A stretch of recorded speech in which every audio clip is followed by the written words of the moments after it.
Today, if I may ask what is happiness mean to you, can you think about something that can make you feel happy living?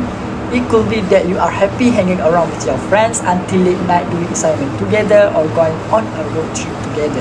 But can you imagine what if one day you could not feel the happiness in you again? The world you live suddenly seems dark and you feel hopeless, dark thoughts, self-loathing, feeling overwhelmed that you are fine where you are not fine. The feeling that even you or yourself could not describe, the voice crying in your head overpowers you by pulling everyone and everything away and puts in a dark place and say this is a very supposed to be enough. Believe or not, there are a lot of people out there currently feeling like this every day in their life. Ladies and gentlemen, our topic for today, which is how to deal with depression. I have done some researches on the article and news about the mental illness, especially about the depression. Moreover, I have also watched video from the patient that suffer from this illness and the challenges that she experienced in her daily life. Many of us did not take mental illness as a serious matter and could even say a joke about it. I am being more aware about the choice of my words and action that could possibly hurt and trigger people with depression. According to the John London psychologist specialized in treating anxiety and depression, depression often robs you a memory of happiness, joy, so that it could be difficult to draw on happy memory that could find one hope for the future. The World Health Organization (WHO) estimates that 265 million people around the world have suffered from depression. According to the Malaysia Today in 2017, the National Health and Mobility Survey found that 29% of Malaysians are suffer from depression and anxiety disorder compared to the 2011 with 12%. Depression is a psychiatric disorder that is harder to recognize than medical disorders such as high cholesterol and some other illness. According to the World Health Organization (WHO), depression is the condition that driving to a cause of disability globally and significant contributor to a global illness.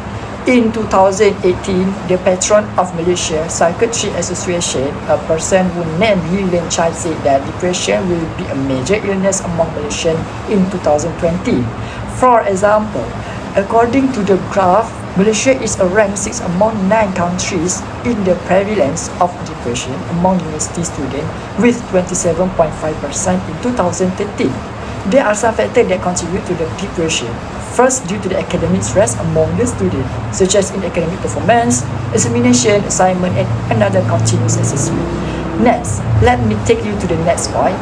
This pie chart shows that most of the students are depressed because of their studies and academic achievement with 46.5%, and the second and the third highest falls to the relationship and other matters with 32% and 12.3%, and the lowest factor is personal health with 1.8%.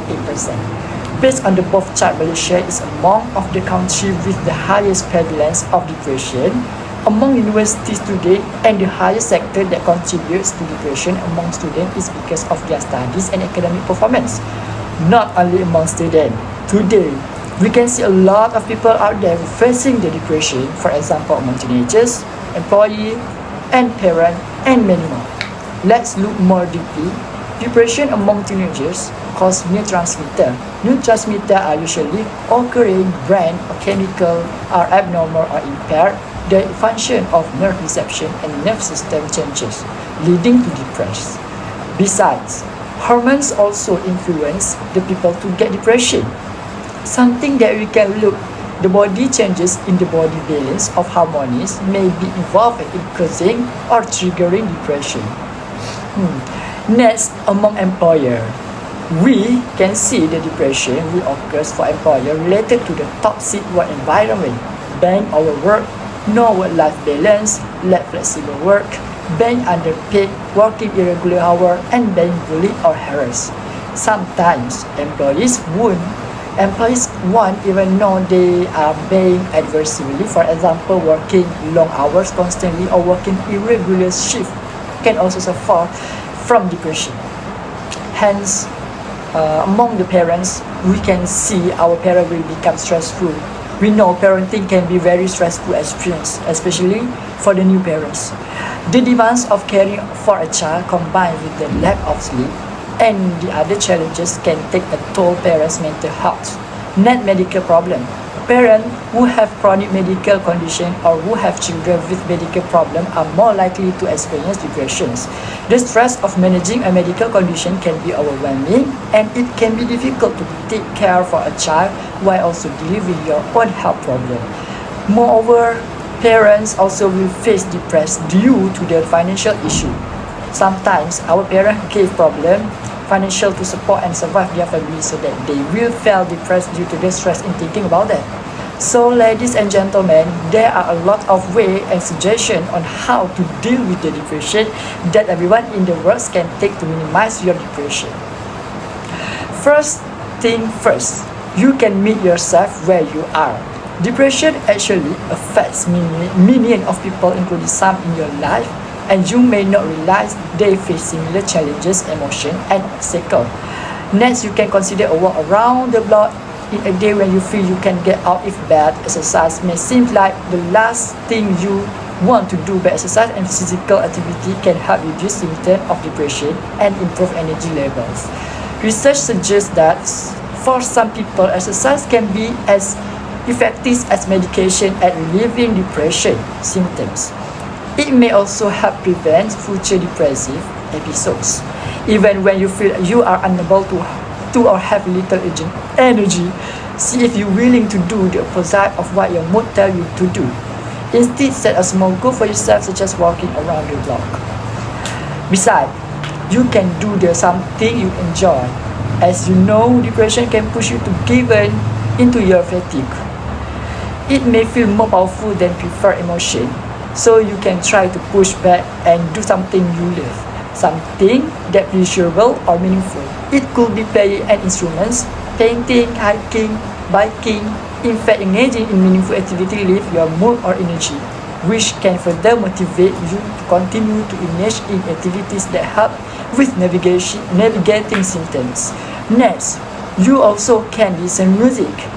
Some research has shown music can improve your mood and symptom of depression. It may also strengthen your reception of positive emotion. Music is especially beneficial when performed in group settings such as musical ensemble or bands. You can also reach some of the same rewards simple by listening. In addition, another way to deal with depression is you can spend your time in nature. Time in nature can have powerful influence on a person's mood. Research suggests that walk in the nature may improve depressive symptoms in people with clinical depression. Time in natural spaces may improve mood and cognition and lower the risk of mental health disorder. But there is only limited research on the direct effect of the nature on those with clinical depression. One more thing. The effective way to deal with depression is you can take antidepressant medication. Medicine is prescribed according to each individual's symptoms, so there is no one-size-fits-all type medication than another with most of these medicines. Improvement is not immediate. It takes 1 to 3 weeks before changes occur. And last but not least, we can get more sleep. Sleep and mood go hand in hand. Get the title of the former and later is bound to be affected whether you have depression or not. To support your emotional well-being, make sure you have depression or not. Make sure you have what sleep experts call good sleep hygiene. This means you keep consistent bedtime and wake-up times. Your bed is set up for sound sleeps, quiet and uncluttered. You have a relaxing bedtime routine that doesn't involve sitting in front of a screen and so on. When you get enough sleep, your body can still feel refreshing and actively, so you will avoid exhausted and you will be more cheerful. In conclusion, depression could affect anyone despite of their age, gender, and title, so I suggest that people are diagnosed with depression should seek help from professional or school counselors. Don't give up on yourself and keep fighting the voice in your head. I know you can win. That is all from me. Thanks for your listening.